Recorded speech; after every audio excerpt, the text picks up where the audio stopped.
I'm Emily Rowney. And I'm Alisha Holland. This is Bill Camp, the voice of Forensic Files 2 on HLN, and you're listening to Murder in the Rain. Welcome to a very special episode of Murder in the Rain. It's just me, Alisha, here for this, and well, I'm sorry in advance for how much of a bummer this episode is going to be, but it's still very important to talk about. This week is the Transgender Week of Remembrance. Unlike most weeks or holidays dedicated to a group of people, you'll notice it isn't about heritage, appreciation, or celebration. It's about remembrance. That's because transgendered or gender nonconforming folks are murdered at a disturbingly high rate. How high? A trans person is 3.7 times more likely to be the victim of a violent crime than a non-trans person.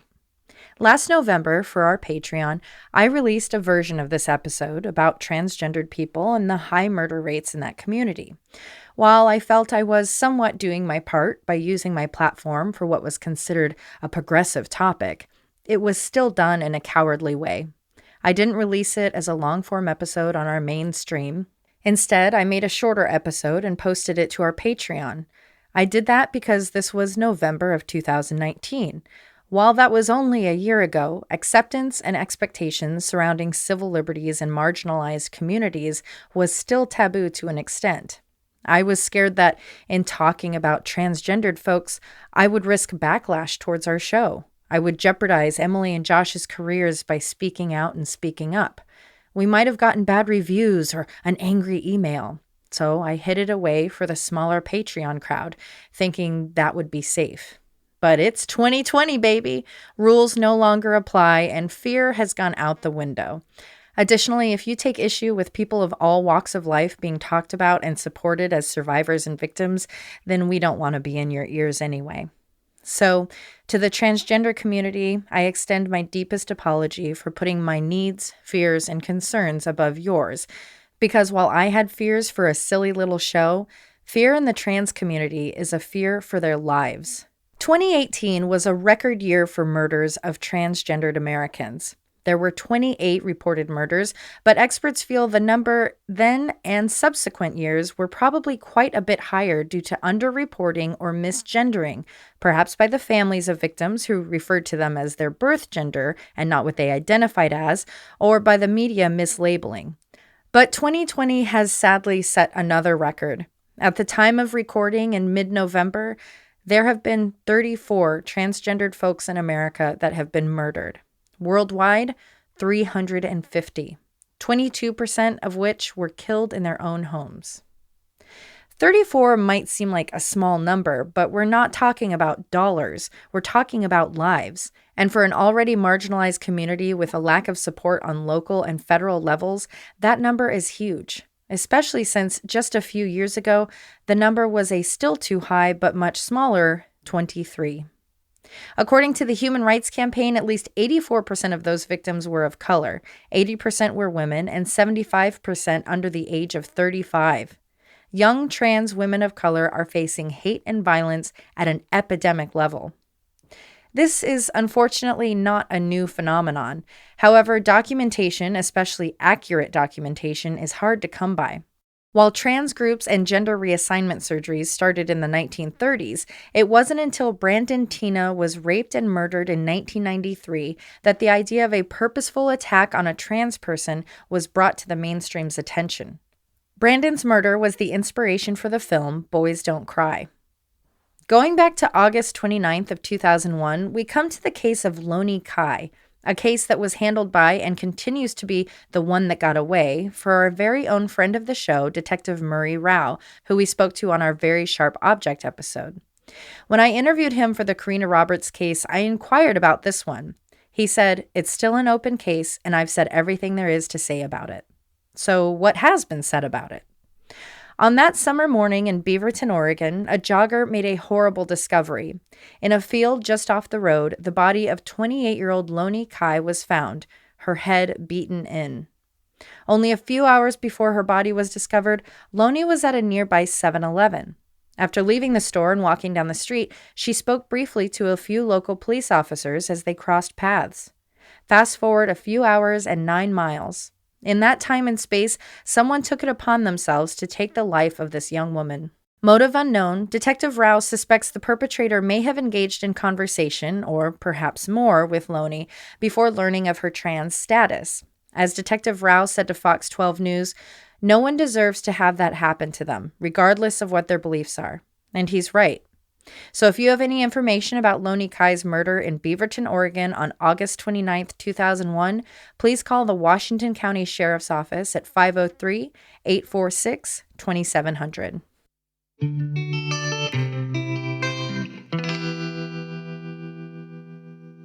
Here's another bummer statistic. 38 states allow for the panic defense in court. This means that, as it is assumed in Loney's case, a person can murder or attack a trans or LGBTQIA+ person and claim a variation on the insanity defense, that the victim's gender or sexual orientation are to blame for the attacker's diminished capacity. Victim blaming at its finest. Not all deaths of trans people are hate-driven in the moment, but can be attributed to discrimination and circumstances surrounding being transgendered. According to a study by the National Center of Transgender Equality, 1 in 5 trans people have been discriminated against in regards to receiving housing. 1 in 10 have been removed from housing due to their trans status. That could be because of an evil landlord or maybe unaccepting parents. And 1 in 5 trans people have had at one point been houseless. Combine the trans experience with the discrimination faced by people of color, and it's not hard to understand how quickly a trans person can end up in a dangerous situation, all in the name of survival. On May 21st, 2018, Gigi Eugene Pierce went from being known by her name to being known as a number, 11. She was the 11th trans person killed in the U.S. in 2018. Sadly, her story is not one that's so unheard of. Leaving her birthplace of Boise, Idaho, Gigi moved to Spokane, Washington, where she began her career as a drag performer. She did well and was known and loved in her community. Unfortunately, drugs came into the picture. Hoping to get a clean start, Gigi came to Portland in 2016, but she couldn't outrun her demons. As is all too common, especially for trans women of color, Gigi started using once again, leading to her being houseless. The 28-year-old was open with friends about her struggles, and they helped when and how they could. But none of that mattered when she got into an argument with a friend, Sophia G. Adler. The argument escalated into a physical altercation. Fearing for her life, as there were suspicions Gigi was armed with a knife, as houseless persons frequently are for their own safety, Sophia fatally shot Gigi. Being that this wasn't a hate crime and Sophia claimed self-defense, she was sentenced to a whopping 100 days because of an illegal possession of a firearm. I'm not sure what role drugs or alcohol or mental health played in this, but I do wish there had been a sentencing for treatment if necessary, as opposed to a measly 100 days in jail. Back to present day. On May 27th of 2019, family and friends were informed of the death of Otis TT Michael Goalie Jr. I use TT's birth name of Otis because there are some members of the family that still recognize TT as Otis and male with TT's blessing. But for her sake, I will stick to using her preferred name and pronouns. That morning, police were called to Rocky Butte Park in Portland. There was a body hanging from a tree just outside a houseless camp. Just like Gigi, TT struggled with housing retention and was diagnosed with mental health issues as a child. It took a few years, but eventually TT and her family made it from Kansas City to Portland, all in hopes that she would be safer here to express who she really was. TT was not known to be sad or have a history of self-harm. She was bubbly and loving, close to her family. She had even had dinner with her sister the night before, and there had been no red flags. Once the family got the news of TT's passing, they were shocked and horrified, not only at their loss, but at the lack of an investigation. Ruled a suicide at the scene, TT was taken to the medical examiner's office where they decide if there's going to be an autopsy, and they decide if there is a further investigation. When asked why the autopsy and other documentation had not been released, the ME declined, telling OPB, "There isn't sufficient public interest, and releasing the documents would violate privacy laws." Since when does popular interest dictate whether or not a death should be investigated? So her family had to wait a week before finally getting to see her body for just a bit before she was cremated. It took the writing of an article by the Portland Mercury to get what was apparently enough public interest to actually open an investigation. This was a relief to the family, as others in the houseless camp that night stated TT had actually been murdered and that there was a video of the whole thing. This is why we have to talk about these not-so-fun subjects, because we have to show that there is public interest in order to get killers off the streets and justice for victims and their families. Thanks to the public interest in not only TT's case, but the Black Lives Matter movement, there was a vigil held this summer at Rocky Butte. It was incredibly beautiful and heartbreaking. Candles and photos decorated the park, while hundreds of masked supporters respected the space and listened as TT's family and friends spoke about her volunteer work with the houseless community, how she always brought joy and laughter to light and difficult situations, that the loss of TT had taken its toll on the family, her mother going out in public for the first time in a year and a half due to anxiety, depression, and the health issues she had incurred from the stress. If you know anything about TT's death, please call the Multnomah County Sheriff's Office. And until then, please take a moment and sign the petition at change.org asking the Portland Police Bureau to release her autopsy results. The petition is hovering around 900,000 of the requested 1 million signatures. So if everyone listening took a moment to sign, we could make a pretty good dent. We'll have a link on our social media, or you can search Goalie, that's TETEGULLEY, at change.org. Hopefully with that, we could get more answers and potentially get a murderer off the streets, because as we discussed in our recent episode, Fallen Leaves, the houseless face violence at a disproportionate rate and can even be stalked by serial killers with no support from the police. Tay-Tay's sibling, Hennessy, is still in Portland. Supporting their family and trying to make ends meet during quarantine has not been easy. I know I've been seeing a fantastic call to action effort online to get the Cash Apps, Venmos, and PayPals circulated of Black folks, especially women, so that people, especially white, can help support their community members that need it most. Tay-Tay's sibling has a Cash App, which is the $, not written out, the actual $, Hennessy, HINNESSY, Dagoon, DAGOON. So that's the money sign, HINNESSYDAGOON. And while we weren't able to speak for this story, we hope in the future that we will. And for now, her family needs all the financial support they can get. So thank you in advance for helping them out.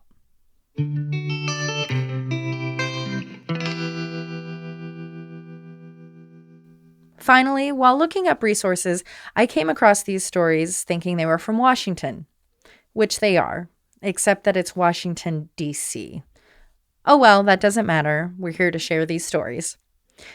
On March 29th, 2019, Ashanti Kerman, 27, was found dead on the street, shot multiple times. With no leads or clues, the already frustrated neighborhood was on edge. Then, on Thursday, June 13th, 2019, Zoe Spears met the same fate as her friend.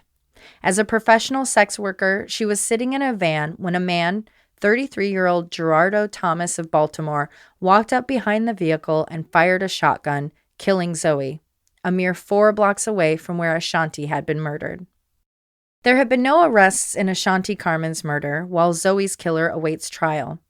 The trans community fears the lack of support will lead to these cases being swept under the rug, and as we've heard before, it apparently matters if there is enough public interest to warrant pursuing cases. If you have any information about these or any cases, please call 1-800-411-TIPS. That's 1-800-411-8477. Speaking of phone lines, trans folks in need of support can reach out to translifeline.org or call 1-877-565-8860. There are also resources through PFLAG, the Trevor Project, GLAAD, and many more. Additionally, the Portland Metro Crisis Line recently created Lines for Life, a new resource for Black, Brown, and Indigenous community members. The crisis line for racial equity support is 503-575-3764. It is staffed by people of color and has counselors available Monday through Friday, 8:30 a.m. to 5 p.m. Since this is a week of remembrance and visibility, I wanted to take a moment to read the names and a little bit about the 34 transgendered people we have lost this year to violence. This list is from the Human Rights Campaign website. Before we go, I want to thank you for listening and supporting every person of every color, gender, and identity. If you are a cis person listening, cis meaning you identify as the gender you were born with, you may feel unsure as to how to support your trans friends and neighbors. And no, just because you don't know of anyone that went through gender reassignment surgery doesn't mean you don't know a trans person. You definitely, you listening, you definitely know a trans person, whether they're out or not. So respect people, respect pronouns, and respect gender identity. That's the first thing to do. And if you are watching media that doesn't have the correct pronouns, call them out. When you see something inappropriate on social media, call it out. It doesn't mean that we can't make jokes anymore or have fun or we're all politically correct. It just means we've evolved past making jokes about people, especially those in marginalized communities. Additionally, we have to put our money where our beliefs are. For example, while some, many, everyone but me, it seems, loves J.K. Rowling and the magical worlds she created, she is a TERF. I know, another acronym to learn, but learning is growing, or something motivational like that. TERF references a woman that's a feminist, and usually pretty vocal about it, but excludes women that aren't women at birth when doing their advocacy and activism. This year, JK tweeted several times about her feelings towards trans people, including this: I respect every trans person's right to live any way that feels authentic and comfortable to them. I'd march with you if you were discriminated against on the bias of being trans. At the same time, my life has been shaped by being female.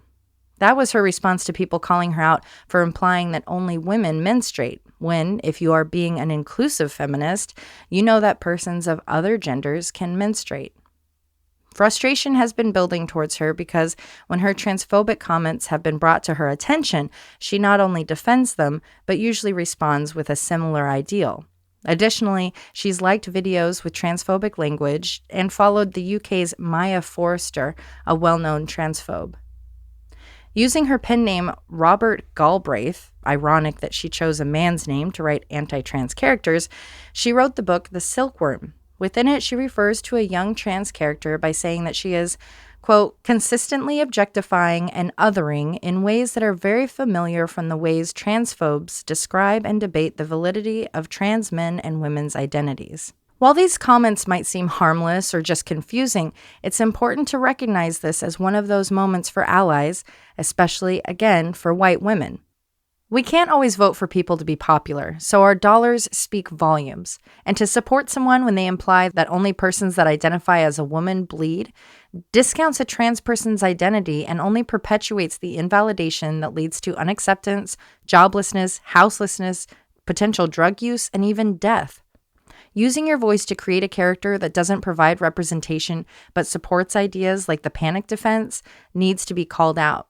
This is a larger example since most people know of her, but it's meant to show that these are the difficult conversations we need to have to start making progress. This isn't to say that JK or anyone else can't grow, learn, and change their opinion once they're educated, but it needs to be discussed because silence equals violence. The list of simple ways to support goes on, and you can read a thorough one at glad.org or just Google how to be a transgender ally. But basically, it all comes down to respect. Here are the 34 transgendered or non-gender conforming, non-binary people we have lost to violence this year. I apologize in advance for any mispronunciations. Dustin Parker, 25. He was fatally shot in McAlester, Oklahoma, early on New Year's Day. His employers released a statement shortly after his death, remembering Parker as a steadfast friend, an amazing husband and father, and generous to a fault. He loved fiercely, worked tirelessly, and took on life with so much hope and enthusiasm that his presence brightened all of our lives. Nulisa Luciano Ruiz was fatally shot in Toa Baja, Puerto Rico on February 24th. According to Metro Puerto Rico, members of her community knew her as humble and noble. Yampi Mendez Orocho, 19, was killed in Moca, Puerto Rico on March 5th. He had a love for basketball and the NBA, donning Miami Heat apparel on social media. The biography line on his Facebook reads simply, "Humility prevails." Monica Diamond, 34, was killed in Charlotte, North Carolina on March 18th. Diamond was active in the Charlotte LGBTQ and nightlife community and was the co-owner of an event promotion company. She was also the co-CEO of the International Mother of the Year Pageantry System, a pageant that honors LGBTQ mothers. Lexi, 33, was killed in Harlem, New York on March 28th. According to report, Lexi was fatally stabbed in Harlem River Park. Quote, "I really looked up to her because of her tolerance and respect," said Lavonia Brooks, a friend of Lexi's. Lexi had a beautiful heart. She was very gifted. She loved poetry, makeup, and fashion. Joanna Metzger was killed in Baltimore, Maryland on April 11th. According to reports, she was visiting a Baltimore recovery center from Pennsylvania at the time. Joanna was known for her love of music and taught herself to play multiple instruments. Serena Angelique Velazquez Ramos, 32, was killed in Puerto Rico on April 21st. Ramos was killed alongside Leila Pelaez Sanchez, 21. According to reports, Ramos was visiting the island on vacation and was set to return to her home in Queens, New York at the end of the month. Loved ones are mourning her death, calling her full of life, a happy person, and a sincere friend. On May 1st, 2 men were charged under federal hate crimes law for Ramos' death. Leila Pelaez Sanchez, 21, was killed in Puerto Rico on April 21st alongside Serena. Sanchez had recently moved to the island and was living in the Tejas neighborhood in Las Pedras. Penelope Diaz Ramirez was killed in Puerto Rico on April 13th. Penelope did not deserve to die. Transgender people do not deserve to die. Every single advocate, ally, elected official, and community member must stand up in light of this horrific news and say no more. What we are doing is not enough, said Tori Cooper, the HRC Director of Community Engagement for the Transgender Justice Initiative. Nina Pop was killed in Sikeston, Missouri on May 3rd. She was deeply loved by her family, friends, and community. Healy J. O'Regan, 20, was killed in San Antonio, Texas on May 6. O'Regan was proud of her trans identity, and on Twitter she often spoke out against injustice, including the LGBTQIA inequality, the prison industrial complex, and the need to decriminalize sex work. Damian Campbell, 42, has been charged with O'Regan's murder. Tony McDade was killed in Tallahassee, Florida on May 27th. His friends and family shared how he was an energetic, giving person with a big heart. Dominique Remy Fells was killed in Philadelphia, Pennsylvania on June 9th. One personal friend posted online, "Dom was a unique and beautiful soul who I am lucky to have known personally. I am beside myself right now. We need to fight. We need to do more. We will get justice." Rhea Milton, 25, was killed in Liberty Township, Ohio on June 9th. In March, she posted the status, "Never be scared to struggle. I'ma get it eventually." A comment highlighting her resilience and optimism as a person facing a transphobic, misogynistic, and racist society. Jane Thompson, 33, was killed in Mesa County, Colorado on May 9th. She was killed by a Colorado state trooper and misgendered in initial news reports. Selena Reyes Hernandez, 37, was killed in Chicago on May 31st. We have lost a beloved member of our trans family because of hate that has corrupted our country's soul and that shatters lives and futures every day, said Tori Cooper. Brian Egypt Powers, 43, was killed in Akron, Ohio on June 13th. Powers worked at a local catering company and is remembered for wearing long, colorful braids, unicorn braids, as Powers liked to call them. Brayla Stone, 17, was found killed in Little Rock, Arkansas on June 25th.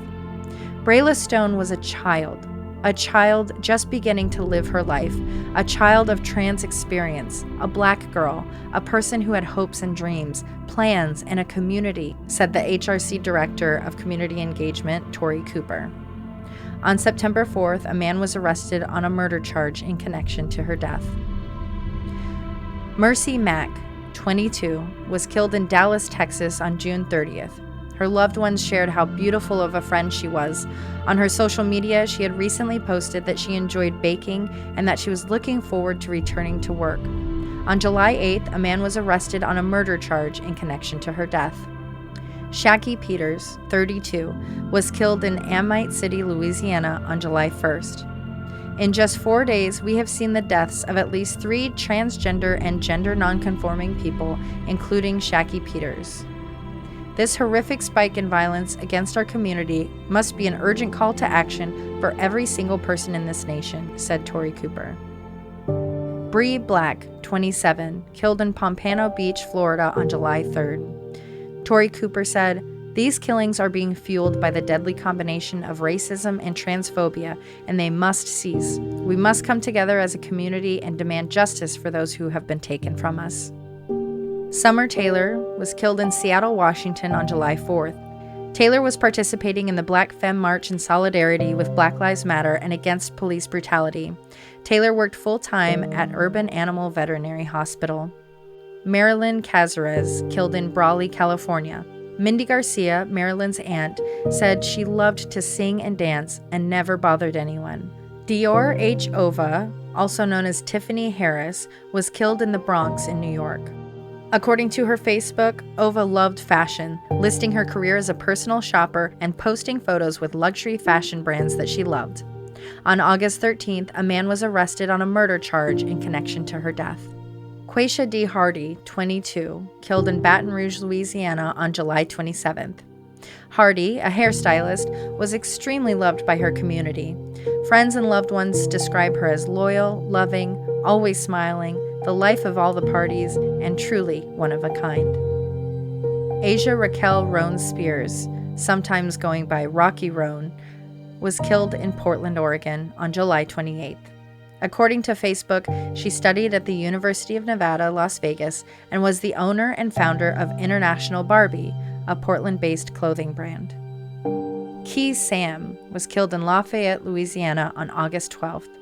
HRC's Tori Cooper said, "We must all speak up in support of trans and gender nonconforming people and affirm that Black trans lives matter."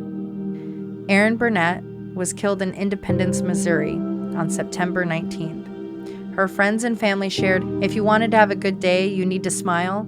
Erin was the person you wanted by your side." Mia Green, 29, killed in Philadelphia, Pennsylvania on September 28th. Her friends and family shared how her smile was so perfect and so contagious, she made them laugh. Michelin Ramos Vargas, from Puerto Rico in her mid-30s, was killed in San German, Puerto Rico on September 30th. Tori Cooper said, "This level of violence, any level of violence, is unacceptable. We are not doing enough to protect transgender and gender nonconforming people, especially trans women." Felicia Harris, 33, killed in Augusta, Georgia in October. Felicia was an interior decorator who ran her own company where she enjoyed lending her eye to improve the surroundings of others and made others feel comfortable in their own space. Brooklyn Deshuna, 20, killed in Shreveport, Louisiana on October 7th. Brooklyn attended Bossier Parish Community College and was studying cosmetology. Sarah Blackwood was killed in Indianapolis, Indiana on October 11th, recognized as National Coming Out Day. She enjoyed playing video games and was a fan of the show My Little Pony. Angel or Angel Unique, 25, killed in Memphis, Tennessee on October 25th. A licensed cosmetologist, friends and family of Angel remember her for being very funny, very nice to everybody she met, and such a bright person with a positive spirit.